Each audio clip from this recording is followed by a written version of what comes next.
El ministro de Economía y Finanzas Públicas de Argentina, así es el cargo completo, Axel Kicillof. Axel, buen día, gracias por atendernos. Buen día, Cintia, ¿cómo andan? Bien, bien, con una mañana complicada por las operaciones mediáticas. No sé si ayer estuviste en 678 y después creo que estabas en C5N, pero no sé si estás al tanto de lo que... Terminé la madrugada, sí, hoy recién estoy hojeando un poco los diarios.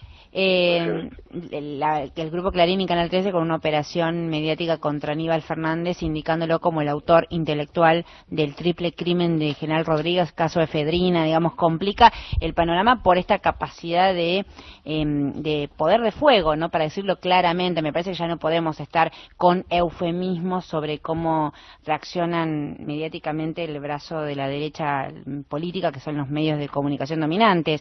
22 semáforos rojos, o 23 o 24, creo que sumás, se veía algunas declaraciones el fin de semana sobre el Grupo Clarín y los semáforos rojos al ministro de Economía. Me parece que bueno, que se recrudece esto a una semana de las PASO. Sí, sin duda, sin duda. Yo veía hoy diario, bueno, Clarín y un poco sus repetidoras también, porque ojeaba por ahí, y la verdad es que en lo que podemos confiar es en que a días de las PASO, a días de una elección tan importante presidencial como la que tenemos el domingo que viene, y la verdad que también ofende un poquito a la inteligencia, ¿no? Pensar que justo ahora hicieron el gran descubrimiento judicial del año. Me parece más bien que están arrojando de nuevo, como hicieron durante estos 12 años, si vamos al extremo, lo más que pueden de mala imagen sobre los funcionarios del gobierno, sobre los candidatos del gobierno. Vamos concretamente a la economía y al tema del Ministerio de Economía y la etapa que se viene en materia económica. Leía en las declaraciones en la entrevista que le hacían a Daniel Scioli el fin de semana, puntualmente sobre la cuestión de los fondos buitres. Scioli respondía algo interesante, que es la buena herencia que dejó Cristina, decía literalmente, Cristina y Néstor se rompieron el alma, hay que ahorrar las deudas siguiendo ese criterio. ¿Cómo ves la discusión con los fondos buitres en el tiempo que viene? Mira, yo recuerdo instancias de lo que fue el episodio buitre, cuando estalla, básicamente, que es con lo de la Corte Suprema de Estados Unidos a mediados del año pasado, y esa idea de que o se pagaba, porque si no la economía argentina iba prácticamente a una bancarrota, que no íbamos a conseguir fondos Perdón. No, tranquilo, estás cansado y agotado de la campaña, así que se entiende. No, estoy un poco resfriado. Entonces si no se aceptaban las condiciones de Griesa-Singer, la verdad que iban a caer todas las calamidades sobre nuestra economía, y que no había otra que hacerlo rápidamente. En aquel momento, ¿te acordás que yo viajé a Nueva York? Y ahí tuvimos no diría una negociación, un intercambio con los fondos buitres directamente, y estaba el mediador, todo esto que se fue armando. Ahí el macrismo, por ejemplo, y buena parte de los economistas más del establishment, parecían en una cruzada para que se pagara cualquier cosa. Perdón, nosotros entonces denunciamos que había un serio problema con ese programa de pagar cualquier cosa, que era que si se pagaba lo que exigía Singer, después atrás de eso venían primero 20.000 y después 500.000 millones de dólares más. O sea que lo que parecía una solución era generar el peor de los problemas, porque era volver a reendeudar a la Argentina. Ahí hubo mucha polémica, pero después no pasó. La verdad que de los grandes desastres que pronosticaron, no ocurrió ninguno. Todo lo contrario, nosotros salimos después a buscar para un plan de obra fondos al mercado internacional, y lo conseguimos a una de las tasas más baratas que ocurrieron desde 2008. O sea que la verdad no solo no se cerró el acceso, sino que se abarató, y no solo que no hubo desastres, sino que la economía, en un contexto internacional complicado, viene andando relativamente bien. Así que todas las excusas de por qué había que pagarle a los fondos buitres todo lo que pensaban y todo lo que pedían, resultaron ser parte de la extorsión. Y todos los que acompañaron esa posición hoy están revirtiéndola. Yo escuchaba con sorpresa a todo el PRO, que había dicho que había que pagar cualquier cosa, diciendo ahora que había que negociar duramente, que es nuestra posición. Entonces yo lo que veo en adelante, siguiendo lo que dice Scioli, es que como en toda discusión, como fue originalmente después del default, depende de la correlación de fuerza, de la capacidad que tiene cada lado para sostener, para mantener su posición, ¿no? Estaba repasando estas ideas que vos decís a tono con lo que estamos viviendo y con lo que se viene. Pareciera ser que las condiciones económicas, ayer repasábamos ese ya conocido audio del neoliberal economista Broda, digamos, dando la plataforma económica argentina actual y coyuntural como positiva y que eso era perjudicial para la oposición, en un reconocimiento de las condiciones económicas, no sé si favorables a tono con lo que es la situación internacional o las complejidades que tiene la economía, Brasil, etcétera, pero sí por lo menos parándose y posicionándose firmemente en cuanto a las reservas, en cuanto a las medidas de gobierno, en cuanto a la discusión con los fondos buitres, ese plafón de buen soporte económico, ¿pensás que es un resguardo para esta situación de crisis política que muchas veces quieren imponer desde la oposición? Indudablemente. Mira, lo de los buitres es lo último que me faltaba. Cuando empezamos con el ataque así más furibundo de los fondos buitres y todas las maniobras de prensa vinculadas a eso, la verdad que también estamos muy aislados internacionalmente con el tema porque no era tan conocido. Ahora en probablemente un mes se va a aprobar en Naciones Unidas, si todo sale bien, una serie de principios básicos para reestructuraciones de deuda, que son todos principios antibuitre. Es decir, que hay una unanimidad internacional contra el manejo y las extorsiones de los fondos buitres, que es otro avance que va a permitir también ir desbrozando un poco el programa para que los fondos buitres se avengan a hacer un acuerdo razonable, porque el gran problema que hay acá es que nunca han pedido algo razonable. Sobre la situación de la economía, yo creo también que entre tantas maniobras y operaciones para sembrar determinados estados de ánimo en la sociedad que les permitieran ganar las elecciones a aquellos que ya gobernaron el país en los 90 y antes, yo creo que la situación económica era uno de los elementos en cuestión. Como vos decías, lo confesó Broda.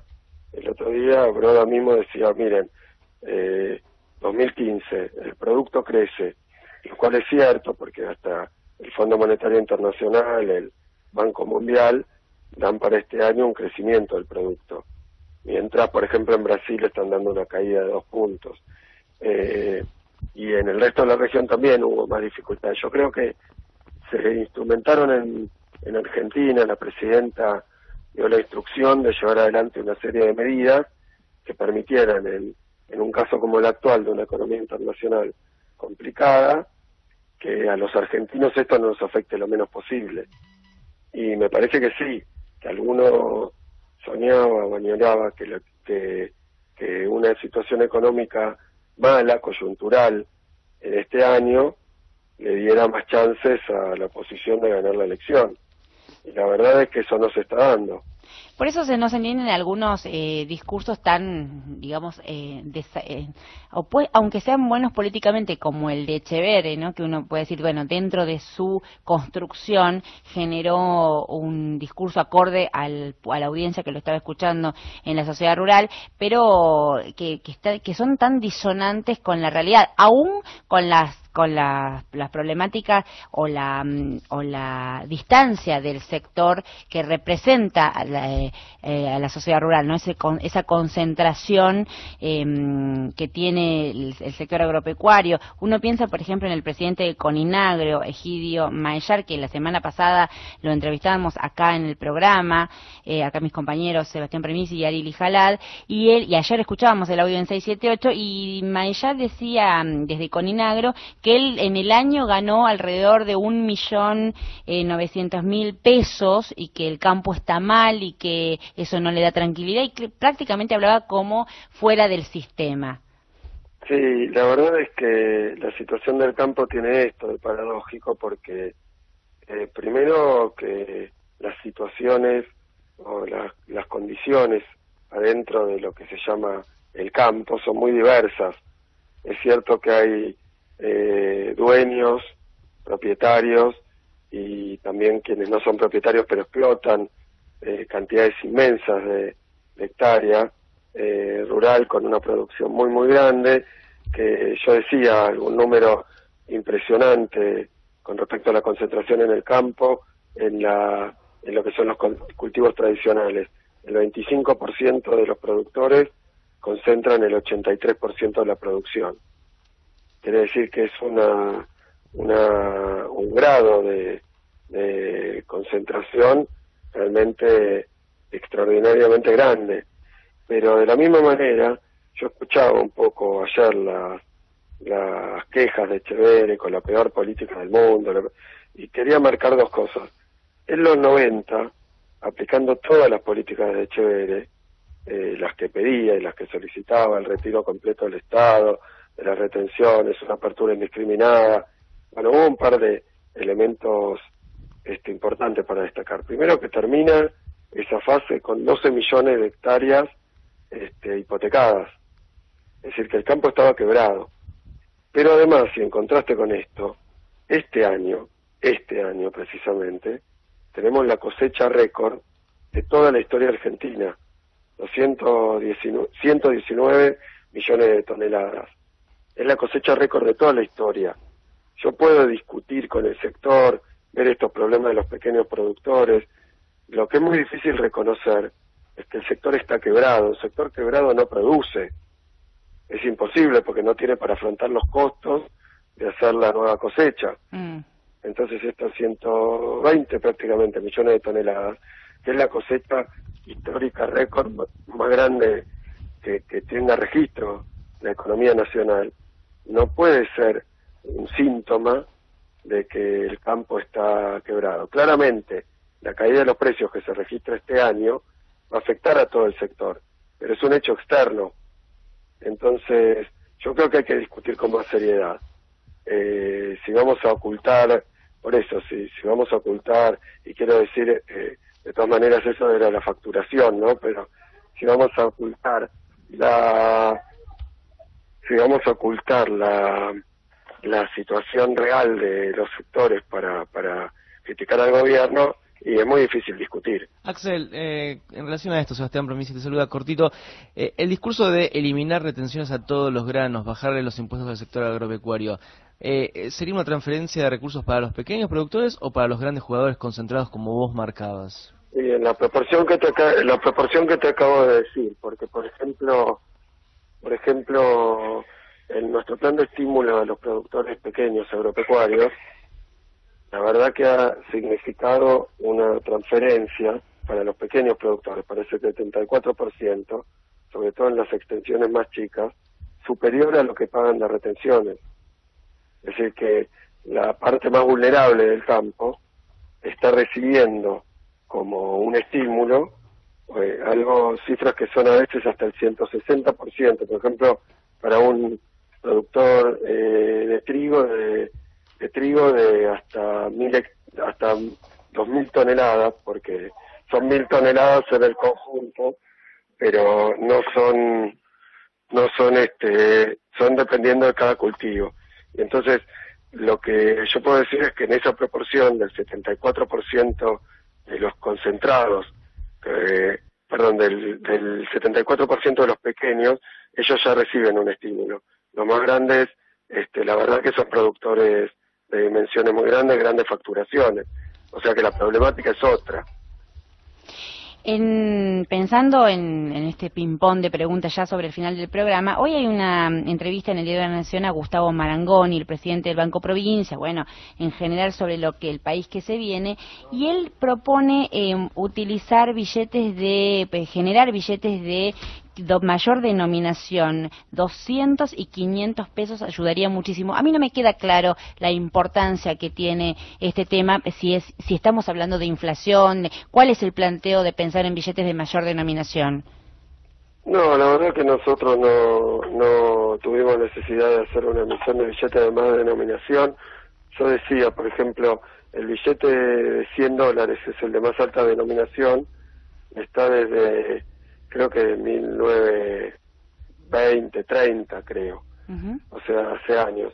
Y si uno acumula la inflación norteamericana desde entonces y la compara con la peor inflación de la peor consultora argentina, da más la norteamericana. Así que la cuestión de la denominación del billete no es un tema de demasiada relevancia, qué sé yo, serán ideas de Marangoni en el medio de una entrevista, pero ciertamente el fenómeno que se da en términos de circulación monetaria es que se ha ido reemplazando cada vez más el uso del billete físico, sobre todo para las grandes operaciones y los grandes volúmenes, por el dinero electrónico. Claro. Eso hace que por lo menos se vuelva el tema del circulante, y creo que eso es hasta una cuestión individual de cada uno de nosotros, que ahora con el tema de las tarjetas de débito, que se han extendido tanto, que pueden hacer buena parte de las compras, y el home banking, bueno, todo eso, ¿no? En políticas antiinflacionarias, digamos, podemos tomar como relevante ya en este casi balance que estamos haciendo lo que fue y lo que generó la política de precios cuidados, que al principio eran muy discutidas por los economistas neoliberales y hoy me parece que bajó ese nivel de confrontación con lo que significó precios cuidados. Y bajó el nivel de confrontación con los precios cuidados, porque la verdad que hace un año y pico, en 2014, vaticinaban una inflación de 60%, una hiperinflación o una espiral inflacionaria. O sea, un crecimiento descontrolado y masivo de todos los precios y una aceleración. Y lo que reconoce cualquiera, incluso privado, incluso opositor, es que ha habido una muy fuerte desaceleración de los precios. El CONIAM mismo daba 0,9 de inflación el mes pasado, me parece, que es menos del INDEC. De forma tal que en ese proceso de fuerte desaceleración, lo que yo quiero destacar es una serie de medidas que se tomaron, pero sobre todo que no se hizo el ajuste, porque cuando estaban tan insistentes con el tema inflacionario, porque reclamaban el ajuste que los economistas liberales siempre proponen hacer en cualquier circunstancia. Me parece que esta desaceleración de los precios, y esto es algo que tendrán que explicar ellos, porque su teoría económica es la teoría de siempre descargar sobre la gente cualquier fenómeno económico, y reducir los gastos en salud, educación, jubilaciones. Lo han hecho 20 veces en la Argentina. Nosotros vivimos desde el 76 en adelante, la verdad que en el terreno económico, una saga de planes de ajuste, con los más diversos, por los más diversos motivos que se enarbolaban, pero siempre el ajuste. Y la verdad es que hemos tenido una desaceleración unánimemente reconocida sin necesidad de hacer ningún ajuste. Es realmente algo que para mí a ellos lo deja sin explicaciones. Axel Kicillof, agradecemos el contacto con la radio pública. No, muchísimas gracias a ustedes. El ministro de Economía de la Nación.